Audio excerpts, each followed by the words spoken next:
Halo dan selamat datang kembali. Oke, coba deh kalau saya sebut kisah para nabi dalam Al-Quran. Apa sih yang pertama kali muncul di benak Anda? Biasanya sih mujizat ya. Betul, mungkin mukjizat yang dahsyat, perjuangan melawan kaum yang membangkang, dan ya tentu saja kisah tentang azab. Pasti itu. Tapi kami sudah membedah sumber-sumber yang Anda berikan, dan ternyata ada lapisan lain yang, wah, sangat relevan, yang sering kali terlewatkan. Selamat datang. Lapisan yang Anda maksud ini sebetulnya bisa dibilang inti dari kenapa kisah-kisah itu diturunkan. Ini bukan sekedar cerita pengantar tidur atau bahan ceramah, tapi sebuah simulator peradaban. Tepat sekali. Simulator peradaban.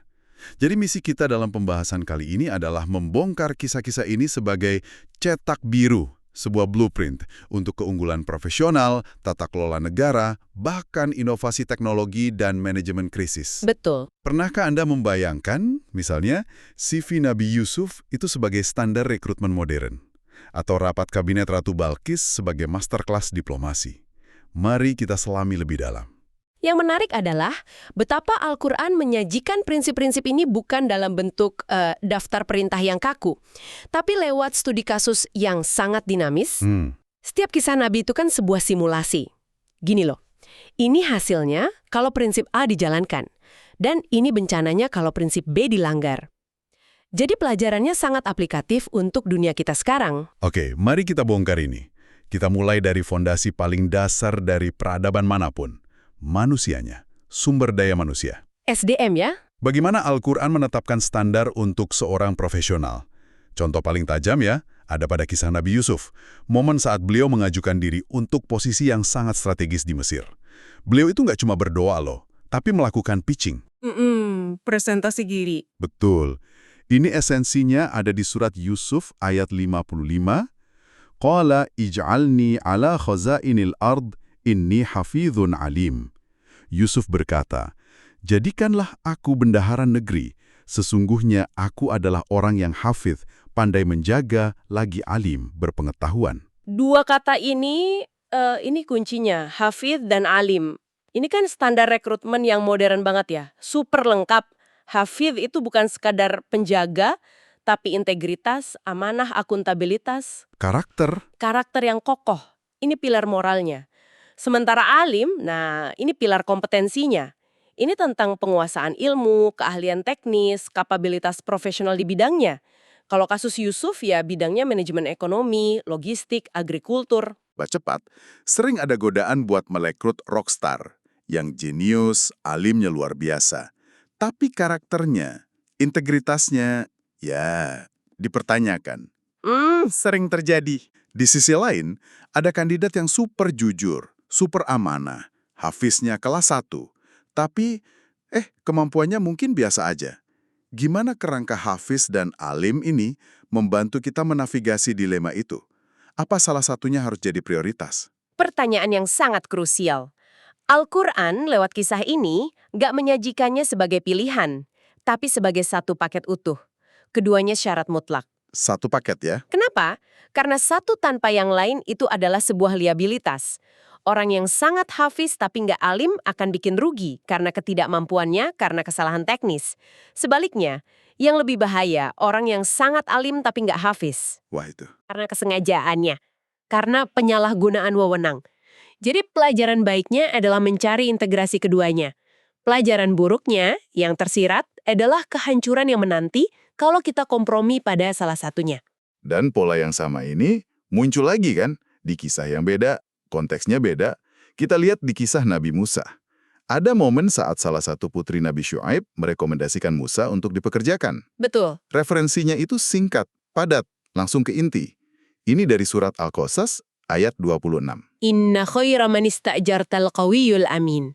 Karena sesungguhnya orang terbaik yang engkau ambil untuk bekerja adalah orang yang al-qawi, kuat, lagi al-amin, dapat dipercaya. Dan di sini kita lihat lagi pasangan emas itu. Al-qawi, kuat, ini paralelnya dengan alim. Bukan cuma soal fisik ya, tapi kapabilitas, kecakapan mental, kekuatan eksekusi. Sisi kompetensi, tepat. Pasangannya, Al-Amin dapat dipercaya, yang jelas paralel dengan Hafiz, sisi integritas. Jadi, Al-Quran seakan-akan ngasih kita formula universal untuk SDM unggul dari dua studi kasus berbeda, integritas plus kompetensi, bukan pilihan tapi fondasi. Oke, jadi kita sudah punya individu-individu dengan spek dewa ini. Tapi orang-orang hebat ini kan perlu bergerak dalam sebuah sistem ya kan? Kalau enggak ya kehebatan mereka nggak maksimal.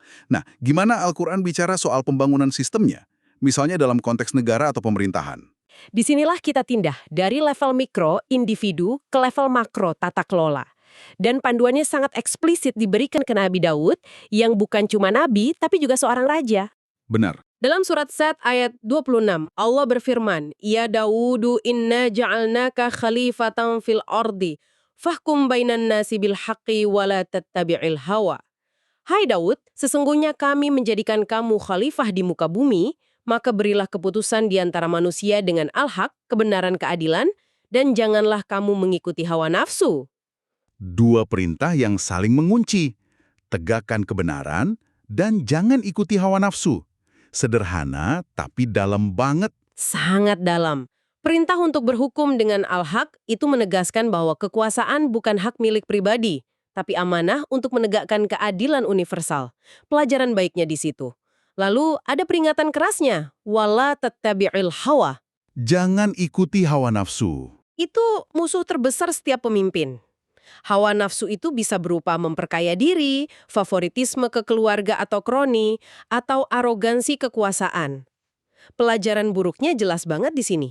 Kalau pemimpin mengikuti hawa nafsunya, itu akan fayudillaka an sabilillah, menyesatkanmu dari jalan Allah, yang artinya ya merusak tatanan sosial, hukum, dan keadilan. Tapi di mana kalau situasinya rumit? Menyangkut hubungan internasional, ada ancaman perang. Di sini ada studi kasus diplomasi yang canggih banget dari kisah Nabi Sulaiman dan Ratu Balkis. Ah ya, ini menarik. Yang menarik itu cara Ratu Balkis merespon surat dari Sulaiman. Dia nggak panik, nggak gegabah. Dia malah gelar rapat. Dalam surat An-Naml ayat 32, dia bilang kepada pembesarnya, Qalat ya ayyuhal mala'u, aftuni fi amri ma kuntu qati'atan amron hatta tashhadun. Wahai para pembesar, berilah aku pertimbangan. Aku tidak pernah memutuskan suatu persoalan sebelum kamu berada dalam majelisku. Ini kan implementasi sempurna dari mekanisme syura, ya, musyawarah. Padahal Ratu Balkis punya kekuasaan absolut loh. Bisa saja dia putuskan sendiri, tapi dia nunjukin kecerdasan kepemimpinan yang luar biasa. Saya setuju, ini contoh yang bagus. Tapi kalau kita mau sedikit sinis nih, bisa nggak sih ini dilihat sebagai manuver politik yang cerdas? Maksudnya? Daripada nanggung resiko sendirian, Ratu Balkis kan membagi tanggung jawab ke para pembesarnya. Jadi kalau keputusannya nanti salah, yang disalahkan bukan cuma dia seorang. Gimana kita yakin ini cerminan good governance, bukan sekedar smart politics? Itu sudut pandang yang sangat valid. Dan jawabannya adalah, bisa jadi keduanya benar, dan itu nggak masalah. Oh ya. Bahkan jika itu manuver politik, metode yang ia gunakan, yaitu musyawarah, tetap merupakan praktik good governance. Pelajaran baiknya ada di prosesnya. Seorang pemimpin bijak itu sadar akan keterbatasan perspektifnya dan aktif mencari masukan. Hasilnya membuktikan kebijaksanaannya kan? Benar juga. Mereka akhirnya pilih jalur diplomasi, bukan konfrontasi militer. Itu menyelamatkan negerinya. Jadi apakah itu good governance atau smart politics? Keduanya menghasilkan keputusan yang lebih baik. Ego dikesampingkan demi hasil yang optimal.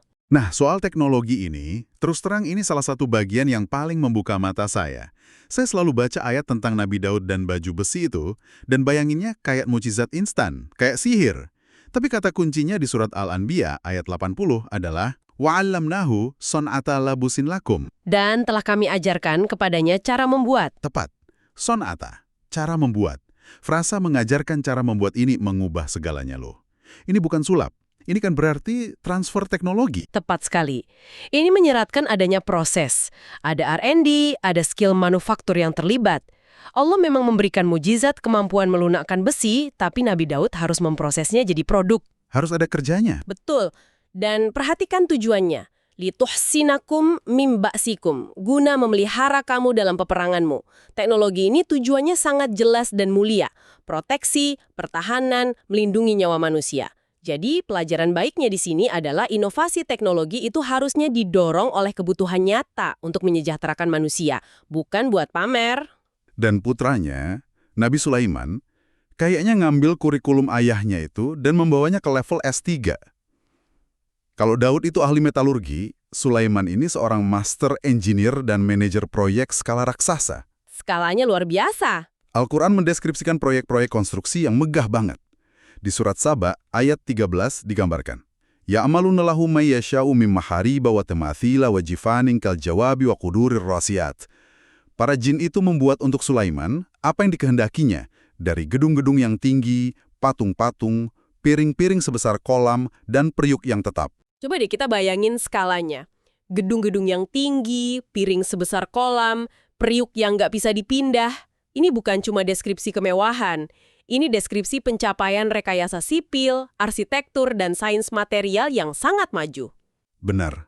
Tapi yang lebih menakjubkan dari produknya adalah prosesnya. Nabi Sulaiman mampu mengelola sumber daya yang masif, bahkan lintas dimensi, dari manusia sampai jin untuk menyelesaikan proyek monumental ini.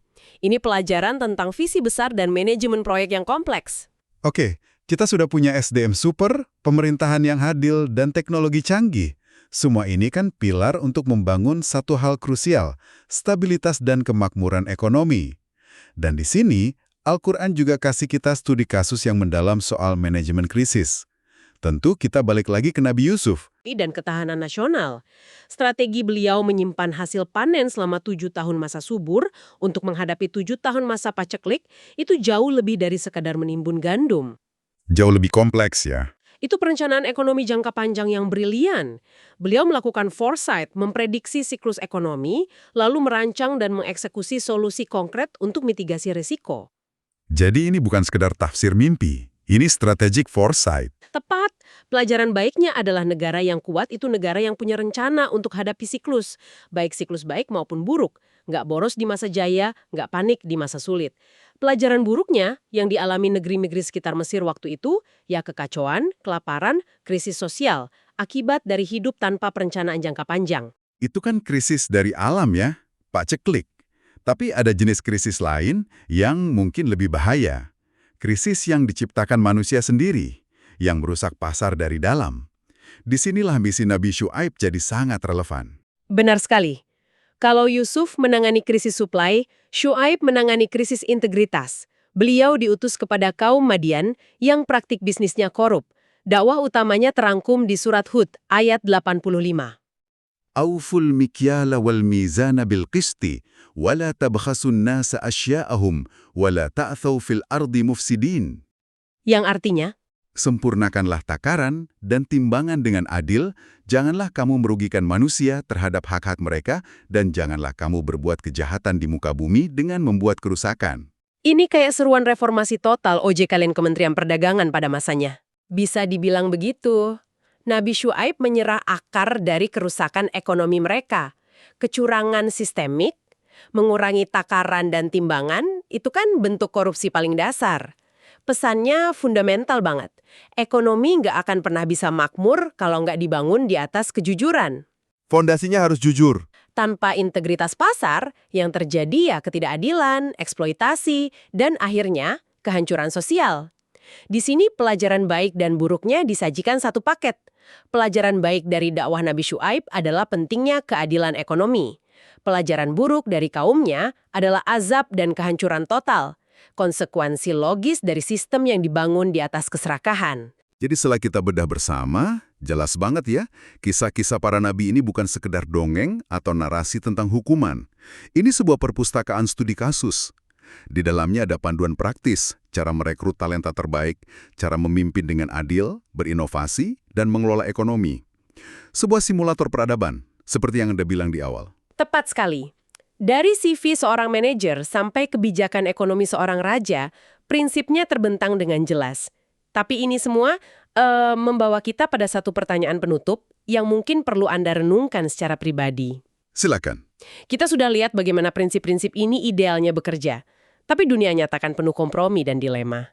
Jadi, pertanyaannya sekarang bukan lagi relevan nggak sih prinsip ini? Bukan itu. Tapi, Prinsip ini terasa saling berbenturan dalam kehidupan profesional kita.